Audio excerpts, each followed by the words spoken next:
안녕하세요. 저는 서울대학교 재료공학부 재학 중에 있고 모두 부담입니다. 1대1 팀에서 수학 가르치고 있는 송혜원이라고 합니다.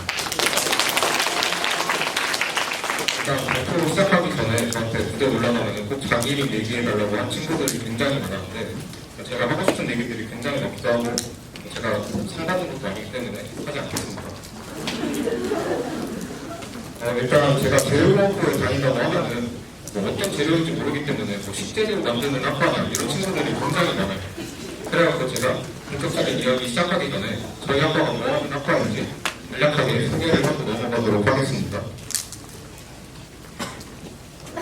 한 문장으로 소개하려면 재료공학은 고체로 된 모든 것을 다루는 학문이에요. 눈에 보이는 금속, 플라스틱, 세라믹부터 시작해서 최근에는 반도체, 디스플레이, 배터리까지 지금 아주 핫한 분야들이 재료공학과 다루는 분야들입니다. 사실 못 가는 분야를 고르라고 하는 게 더 빠를 정도로 광범위한 분야를 다루는 학문입니다. 앞으로 재료공학도 보고 요리하는 데 아니냐고 물어보면 혼납니다. 이제 본내용으로 들어가면 저는 제가 고등학교 3년을 어떻게 보냈는지에 대해서 여러분에게 얘기를 해주고 여러분은 제 얘기를 듣고 배울만하다고 느끼는 점이 있으면 배워서 성공적인 수험 생활 하시길 바라겠습니다. 흔히 서울대라고 하면은 처음부터 공부를 잘하는 학생이었을 거라고 생각을 하시죠. 게임 운동보다는 책 읽는 거 좋아하고 남들 다 웃고 떠들 때도 혼자 앉아서 묵묵하게 공부하고 이런 이미지를 많이 떠올리실 겁니다. 근데 그렇지 않아요. 저도 중학교 때 엄마가 보낸 학원만 억지로 다니고 그마저도 숙제하기 싫어서 막 수학에다 나고 도망도 가려고 하고 어쨌든 싫어했습니다. 그래서 많은 학생들이 높은 대학을 목표로 잡는 거를 꺼려내요. 왜냐면 나는 공부가 너무 싫거든요. 근데 저도 그랬는데 저의 인생이 바뀌게 된 계기가 있었습니다. 저는 청주에 있는 기숙형 고등학교에 들어갔는데 자유를 못 입고 기숙형 학교에 들어갔는데 그 학교는 1등부터 6등까지만 기숙사에 들어갈 수가 있었어요. 근데 그 학교가 저희 집에서 굉장히 멀기 때문에 저는 기숙사에 못 들어가면 아침마다 엄마 아빠 차로 30분에서 40분 버스로 가면 1시간 이상씩 가야 되기 때문에 저는 기숙사에 들어가는 것이 정말 간절했습니다. 그래서 그 기숙사를 반배치고사라고도 불리는 입학시험을 가지고 뽑는데 저는 중학교 3학년 겨울방학을 하면서부터 2월 중순 정도 그 시험을 볼 때까지 그 시험만 바라보면서 공부를 해왔어요. 근데 다른 학생들은 보통 반배치고사가 공부를 열심히 해서 봐야 되는 시험이라고 생각을 안 하죠. 그냥 자기 평소 실력대로 가서 그냥 반배치 되는 시험이지 이렇게 생각을 하기 때문에 대비를 안 하고 있던 학생들보다는 2달간 그 시험만 바라보면서 공부를 했던 저는 수월하게 정규 10등으로 안정적으로 기숙사에 입소를 하게 되었습니다. 그리고 이제 와서 드는 생각인데 그 입학시험이 중학교 범위의 모든 내용을 다루는 시험이었어요. 그래서 저는 중학교 졸업을 하고 2달간 중학교 내용을 복습을 하였던 게 그 이후로 고등학교 생활을 하면서 계속 도움이 되지 않았나 지금 와서 생각해보면 그렇습니다. 일단 기숙사에 들어가니까 공부를 안 할 수가 없는 환경이더라고요. 학교 수업이 끝나고 저녁을 먹고 6시 반부터 기숙사에 가서 자습이 시작이 되는데 자습이 시작이 되면 지금 여러분이 하고 있는 것처럼 관리하는 선생님도 계시고 책상 이렇게 독서실 책상이랑 칸막이가 있고 쉬는 시간도 따로 정해져 있어서 화장실도 못 가게 하고 그래서 지금 여러분이 하고 있는 것과 별로 큰 다를 점이 없었어요. 그러다 보니까 자연스럽게 주변 친구들이 하는 것처럼 공부를 따라하게 되더라고요. 주변 친구들 다 공부하고 밖에 나갈 수도 없는데 저 혼자도 뭘 하겠어요. 자연스럽게 책을 펴고 계획표를 짜고 공부를 하게 되었는데 제가 조금 더 의욕적으로 공부를 할 수 있었던 거는 중학교에서는 제가 그렇게 공부 잘하는 학생이 아니었지만 입학할 때는 제가 나름 전교 10등으로 입학을 했기 때문에 사람들이 다 제가 공부를 잘하는 줄 알았어요. 그래서 그 친구들의 시선에 부응하기 위해서 더 열심히 했던 것도 있는 것 같아요. 그렇게 1학년 1학기를 보내다가 저희 학교에서 가장 수학 잘한다고 소문이 난 선배의 이야기를 들었는데 그 선배는 하루에 수학 문제를 100문제를 푼다고 하는 거예요. 저는 그때 그 얘기를 듣고 와 엄청 멋있다. 나도 해보고 싶다 하는 생각을 했어요. 그런 생각을 가지고 여름방학을 마치고 나서 하루에 100문제씩 푸는 것을 도전을 했는데 역시 하루에 100문제 푸는 거 여러분도 해보면 알겠지만 쉽지 않아요. 그래도 저는 하루에 한 80문제에서 90문제 정도 수학 상하하고 수학 원까지 범위에서 80문제에서 90문제 정도를 꾸준히 풀었어요. 역시 이렇게 꾸준히 할 수 있었던 이유는 기숙사에서 저를 가둬놔줬기 때문이었죠. 이렇게 꾸준히 푼 문제들이 쌓여서 저희 탄탄한 수학 기초가 되었어요. 첫 번째 이렇게 여름방학을 수학에 빠져서 보낸 이후에 그 이후로 수학 공부에 큰 문제는 없었던 것 같아요. 여러분도 지금 수학이 부족하다고 생각한다면, 수학에 자신감이 없으시다면 다 한 번을 투자해서 이렇게 수학 자신감을 찾고 가는 게 정말 중요하다고 생각을 해요. 이렇게 방학을 투자해서 수학에 자신감을 찾게 되면 수학 성적만 오르는 게 아니라 학기 중에 다른 공부를 할 때도 내가 수학에 자신이 있으니까 이 시간에 조금 더 투자를 해봐야지 하고 이렇게 가능해지기 때문에 수학 성적만 오르는 게 아니라 큰 그림으로 보면 다른 과목들까지 같이 오르게 됩니다. 이렇게 첫 여름방학 이후로 수능 50일 정도 남았을 때까지 거의 같은 방식으로 공부를 해왔던 것 같아요. 저는 저 스스로 하는 공부를 두 가지로 나눴는데 첫 번째는 현상유지 공부였어요. 그냥 지금 실력만 유지하기 위한 공부였죠. 어떻게 구성이 됐냐면 수학 30문제 풀고 문학 3지문, 비문학 3지문 풀고 영어 7문제 풀고 거기서 나오는 모르는 내용, 모르는 단어들 암기하고 이렇게 하면 보통 한 3시간에서 4시간 정도 걸려요. 근데 이렇게 실력 유지만 해서는 아무것도 안 되겠죠? 그래서 부족한 부분들을 더 공부를 했는데 저는 이걸 실력 향상 공부라고 불렀고 최대한 빨리 현상 유지 공부를 끝낸 다음에 수학 인터넷 강의를 듣거나 국어 영역, 영어 영역, 문법을 공부하거나 화학, 생물 등 탐구 영역 등을 공부를 했어요. 근데 이렇게 부족한 시간을 많이 할애하기 위해서 이 현상 유지 공부를 최대한 빨리 끝내는 게 좀 중요했는데 그래서 저는 기숙사에서 아침을 먹고 나와서 학교에 가서 첫 수업이 시작하기 전에 문학이랑 비문학 세 지문씩을 최대한 빨리 끝내고 쉬는 시간, 점심시간을 이용해서 쉬는 시간마다 수학 2문제씩이라도 해서 5시간이 본격적으로 시작되기 전에 수학 15문제랑 영어 7문제랑 모르는 단어 암기 이렇게만 남겨놓으려고 노력을 했어요. 이렇게 고등학교 3학년까지 무난한 수험생활을 보내는 줄 알았는데 고등학교 3학년이 되면서 고난이 찾아왔어요. 고등학교 3학년이 되고 3월 모의고사를 봤는데 갑자기 수학 4등급이 나오는 거예요. 처음에는 한번 실수했겠지 이렇게 생각을 하고 넘어갔어요. 근데 4월 교육청 모의고사도 4등급, 5월 사설 모의고사도 4등급이 나와서 전 이대로 내 수학 공부 끝나는 건가 이렇게 생각을 했어요. 근데 제가 아직까지도 본인이라고 생각하는 수학 선생님이 되게 말씀을 해주셨는데 너는 실력은 있는 것 같은데 수학 시험 보는 스킬이 없구나. 수학 시험 보는 스킬을 알려주겠다고 얘기를 하셨어요. 이렇게 제가 새로 배운 수학 스킬의 핵심은 3번에 나눠서 푸는 거예요. 처음 풀 때에는 조금이라도 풀이가 생각이 나지 않는다 하면 쿨하게 패스합니다. 잠깐이라도 고민을 하면 안 돼요. 한번 읽어보고 풀이 방법이 생각이 안 난다? 바로 패스해요. 이렇게 30번까지 가면은 고민하는 시간이 없기 때문에 생각보다 빠르게 한 바퀴를 돌게 됩니다. 저 같은 경우는 처음 연습해볼 때는 한 60분 정도 이내에 한 바퀴가 돌고 모르는 문제는 한 6문제, 7문제 정도 체크가 됐던 것 같아요. 이렇게 30번까지 한 바퀴를 돌고 다시 1번으로 돌아가서 새로운 마음으로 다시 푸는 마음으로 1번부터 풀기를 시작합니다. 한 번 풀었던 문제를 왜 또 푸냐 하고 시간 낭비가 아닌가 이렇게 생각하실 수가 있는데 한 번 풀어봤던 문제이기 때문에 시간이 그렇게 오래 걸리지 않아요.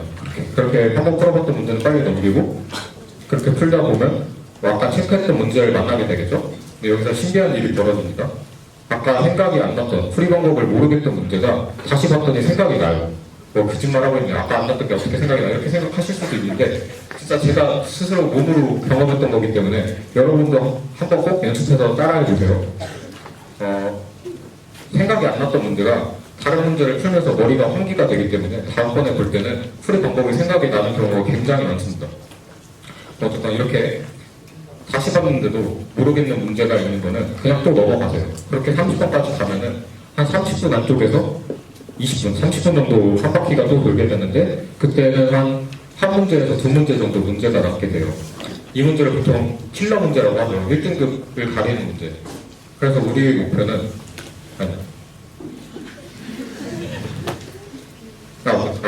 이제 마지막 한 바퀴가 남았는데 마지막 한 바퀴를 볼 때는 다시 푸는 게 아니에요. 실수를 한 게 없는지 검토를 하는 시기입니다. 1번부터 다시 보면서 다시 연필로 푸는 게 아니라 눈으로 내가 했던 풀이 과정을 읽으면서 실수한 부분은 없는지 잘못 생각한 부분은 없는지 다시 검토를 합니다. 이번까지 안 풀렸던 문제를 만났을 때 그냥 안 풀린다고 넘어가는 게 아니라 이제는 뭐라도 해봐야 돼요. 괜히 식이라도 전개해보고 그림이라도 그려보고 최선을 다합니다. 남은 10분 동안. 저는 이 방법으로 다시 수능 1등급, 모의고사 1등급을 되찾았고 수능 때까지 1등급을 유지하면서 제가 원하는 학과에 들어올 수가 있었습니다. 지금까지 제가 3년간 고등학교에서 공부를 어떻게 해왔는지 이야기를 했는데 저도 알아요. 여러분 모두가 이렇게 수월한 고등학교 생활을 보낼 수 없다는 거 압니다. 누구는 아직 시험이 이제 얼마 안 남았는데 기본기가 부족하다고 느낄 수도 있고 누구는 기숙사 생활을 하지 않아서 공부하기 좋은 환경이 아닐 수가 있어요. 그래서 저는 여러분들이 제 고등학교 이야기를 듣고 꼭 따라했으면 하는 4가지를 골라보았습니다. 첫 번째는 공부하기 좋은 환경을 만들라는 거예요. 근데 이 공부하기 좋은 환경에서 가장 방해가 되는 건 스마트폰이에요.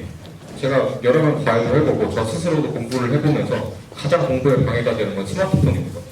항상 가까이 옆에 있기도 하고 재밌는 게 많기 때문에 공부하다가 살짝이라도 집중력이 흐트러지면 스마트폰을 잡고 10분, 20분 소비하게 됩니다. 그래서 여러분 부모님이랑 약속을 하세요. 집에 돌아가서. 수능이 끝날 때까지 핸드폰을 쓰지 않거나 인터넷이 안 되는 폴더폰을 쓸 테니까 수능 끝나는 날 매장으로 달려가서 그때 가장 좋은 핸드폰, 그때는 아이폰 16 정도 되려나? 그러니까 사달라고 보면 좋다고 하실 겁니다. 그 다음 공부하기 좋은 공간을 만들어야 돼요. 여러분이 학교에서 공부한다면 야자 시간에 괜히 안 친한 친구 옆에 앉거나 집에서 공부를 한다면 방에 있던 컴퓨터 거실로 내놓고 안 보는 책들, 공부랑 관련 없는 책들 다 치워버리고 거실에서 부모님이 TV를 너무 시끄럽게 본다 그러면 가서 괜히 TV 한번 꺼주고 그럼 부모님이 뭐라고 할까요? 야 네가 집중하면 TV 소리 들리지도 않아 이렇게 얘기를 하시겠죠. 거짓말이에요. 절대 믿으면 안 됩니다. 스스로를 믿지 마세요. 공부와 나만 있는 환경을 만들어야 공부가 됩니다. 두 번째는 자신만의 루틴을 만들라는 거예요. 여러분 지금 여기 캠프에서 30분마다 계획을 짜고 있기 때문에 알겠지만 계획 세우는 일 만만하지 않습니다. 매일매일 새로운 계획 생각해도 이런 건 생각보다 시간이 많이 들어가요. 그래서 제가 추천하는 방법은 제가 했던 것처럼 매일매일 하는 공부, 현상유지 공부와 부족한 부분을 채우는 공부, 실력 향상 공부로 나눠서 계획을 세우라는 거예요. 이렇게 하면 좋은 점이 매일매일 하는 공부에 영어, 수학, 국어가 골고루 들어가 있기 때문에 요새 내가 영어에 소홀했나? 국어에 소홀했나? 생각하지 않아도 되고 또 부족한 부분을 추가로 공부하기 때문에 하루가 끝나고 나면 나의 부족한 부분을 조금 채웠다 하는 뿌듯함도 느낄 수가 있습니다. 세 번째는 마무리 공부를 하라는 것이에요. 결국 공부는 머릿속에 남기는 일이죠. 하루에 여러 가지 공부를 하게 되는데 하나를 해놓고 다른 공부를 하다 보면은 아까 했던 공부가 잘 기억이 나지가 않아요. 그래서 계획했던 공부를 모두 마치고 자기 직전에 오늘 했던 공부를 침대에 누워서 또 좋고 책상에 앉아서 빈종이에 써가면서도 좋고 다 한번 생각을 해보는 거예요. 아까 배웠던 영단어를 떠올려보고 아까 보았던 새로운 유형의 문제 어떻게 풀었었지 다시 한번 되뇌어보고 이런 공부가 정말 중요합니다. 이런 과정을 통해 한 번 공부한 것보다 더 오래 기억에 남길 수가 있습니다. 그 다음은 제가 이번 발표의 제목으로도 정했던 방학은 역전의 기회라는 것입니다. 사실 학기 중에는 매일 하는 공부만 하기에도 바빠요. 아까 얘기했듯이 현상유지 공부가 3-4시간 걸리는데 학기 중에 사실 3-4시간이면 공부 많이 한 거거든요. 게다가 내신 시험, 수행평가까지 있으면 너무너무 바빠요. 근데 방학은 다르죠. 여러분도 지금 하다시피 하루에 10시간 이상 자기가 하고 싶은 공부만 할 수가 있고 할 수가 있습니다.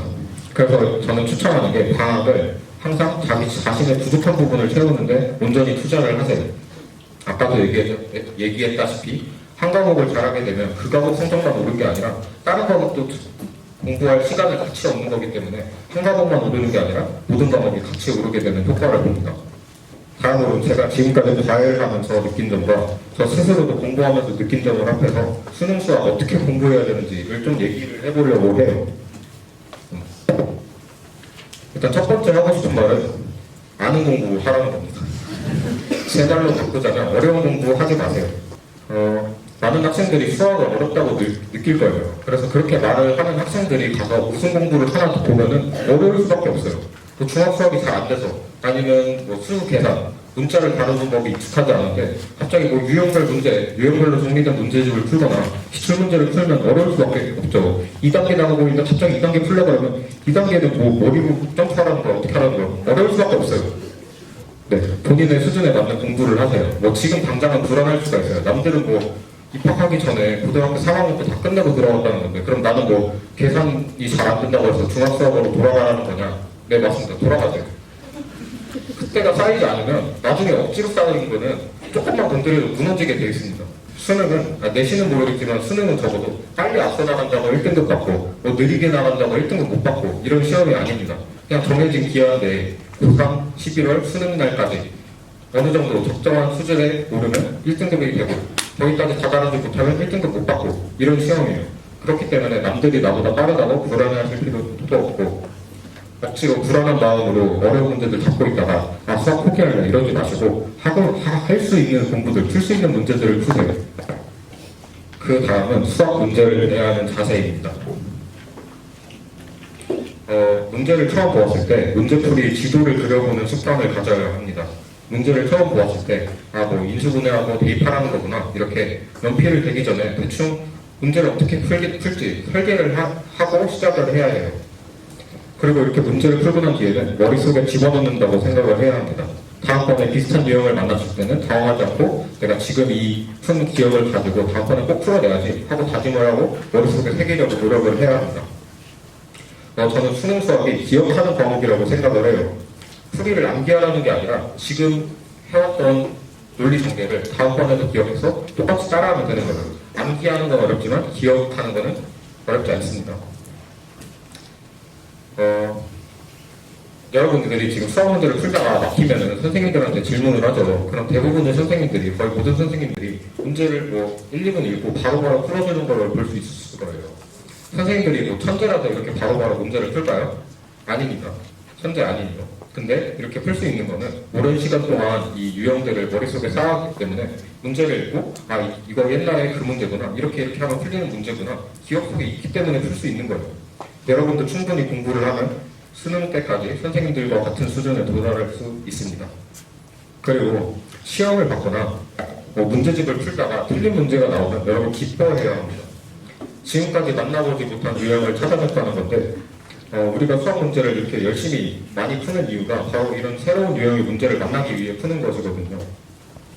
저는 이렇게 하루에 2-3개의 새로운 유형만 머리에 잡고 머릿속에 새겨도 그날은 성공한 하루라고 생각을 합니다. 이제 마지막 하고 싶은 말입니다.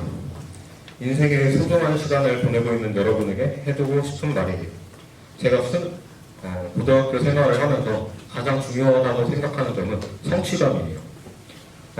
여기 있는 모두가 서울대에 갈 수는 없겠지만 어쩌면 갈 수도 있겠지만 모두가 자신의 목표를 이룰 수는 있어요.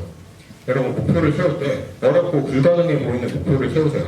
어느 대학을 가겠다 더 좋고 어떤 과목 1등급을 받겠다 더 좋아요. 그리고 수능까지 남은 시간 동안 최선을 다해서 목표를 꼭 이루세요.